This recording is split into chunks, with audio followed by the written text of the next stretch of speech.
Salut, c'est Patricia. J'espère que tu vas bien. Je suis très heureuse de t'accueillir dans cette vidéo en tout cas. Et je serais très curieuse aussi de savoir quelle est ta réponse à toi à cette question. Est-ce que le monde va bien ou est-ce que le monde va mal? En même temps, si je fais cette vidéo, c'est parce que, vu le genre de conversation que j'entends autour de moi, la plupart du temps, je pense que la plupart des gens répondent à cette question que le monde va mal. Et pour tout avouer, je trouve que la question est complètement pourrie, mais la réponse, elle peut être intéressante, éventuellement. Bref, imaginons que tu répondes, que quelqu'un réponde le monde va mal. Alors là, je vais prendre 2 secondes pour vérifier. Je regarde autour de moi et je vois que je suis dans une forêt magnifique. Je vois que je suis entourée d'arbres pleins de vie et splendides. Je vois que le temps est magnifique lui aussi. Je vois que ouais, mon corps va bien, mes jambes fonctionnent, mes bras fonctionnent, mon cerveau fonctionne, ma respiration, mon cœur bat, tout ça, ça a l'air d'aller. Je passais une super journée. Dans 1 heure, j'ai rendez-vous avec une amie. On va prendre l'apéro, je vais avoir de ses nouvelles, je suis super contente. Donc si tu me dis que le monde va mal, je vais te dire non, je ne suis pas d'accord.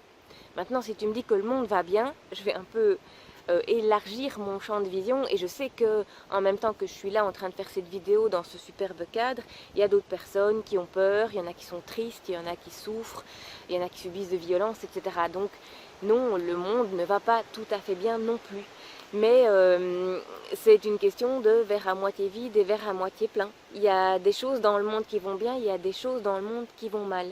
Maintenant, tu le sais bien parce que j'ai déjà dit plein de fois, la façon dont on regarde le monde et ce sur quoi on porte notre attention, c'est super important. Mais je vais aller plus loin que ça justement. Parce que oui, la façon dont on regarde le monde, c'est, ça nous nourrit et donc ça fait qu'on vit une certaine qualité d'émotion. Ça fait aussi qu'on nourrit ce vers quoi on porte notre attention. Donc plus on regarde ce qui va mal, plus on donne de l'énergie à ce qui va mal et vice versa. Mais en plus, il y a une expérience qui a été menée où on a pris 2 groupes de personnes. Un groupe de personnes à qui on a montré un film plein d'émotions désagréables, donc de violence, de tristesse, de peur, etc. Un groupe auquel on a montré un film plein d'émotions positives, de joie, d'enthousiasme, de solidarité. Et puis ces 2 groupes-là, après, on les a mis face à un questionnaire, donc ils avaient des petites énigmes à résoudre, des phrases à compléter, etc. Et le groupe qui avait regardé un film plein d'émotions positives a clairement été beaucoup plus créatif, a trouvé beaucoup plus de solutions et beaucoup plus rapidement, etc. Donc le fait d'avoir avant été baigné dans des émotions agréables, positives, constructives, les a mis dans une dynamique constructive par après pour trouver des solutions. En même temps, au niveau neurologique, c'est logique parce que quand on est dans des émotions de peur, de stress, etc., c'est notre reptilien là qui va prendre beaucoup plus les commandes. Et lui, qu'est-ce qu'il connaît? La lutte, la fuite, le je reste figé, je perds tous mes moyens. Mais la lutte, la fuite, c'est toujours reproduire les mêmes schémas de comportement. Or, pour pouvoir réfléchir, se poser et trouver des nouvelles solutions, eh bien on a besoin pour ça que notre cortex puisse avoir aussi voix au chapitre.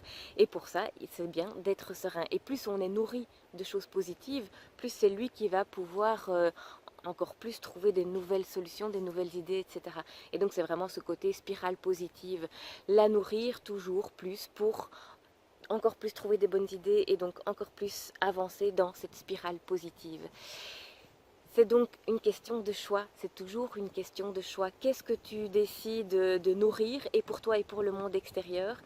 Et dans quelle dynamique est-ce que tu décides toi-même de t'inscrire? Dans la dynamique du marasme et de tout ce qui va mal et pour rester là-dedans, je ne sais pas quel est le bénéfice ni pour toi ni pour le monde extérieur, ou bien alors tu décides d'aller voir tout ce qui se passe de bon. Et franchement, si tu es un peu sceptique par rapport à ce que je dis, qu'il se passe plein de choses de bon, tu peux demander à Google, tu peux demander à n'importe quel moteur de recherche. Je dis Google parce que même Google le sait, qu'il y a plein d'initiatives partout dans le monde, des initiatives aussi bien individuelles que collectives, de choses qui vont vraiment dans le sens de belles valeurs et de choses qui sont positives et pour l'humain et pour la planète et pour les animaux, etc. etc. Donc si tu es un peu sceptique, tu vas voir et tu vas découvrir peut-être plein de choses positives et qui vont mettre un peu plus de joie dans ta vie. Et en tout cas, c'est le message que j'avais à faire passer dans cette vidéo. Donc je te dis à très bientôt dans une prochaine et d'ici là, je te souhaite le meilleur du monde.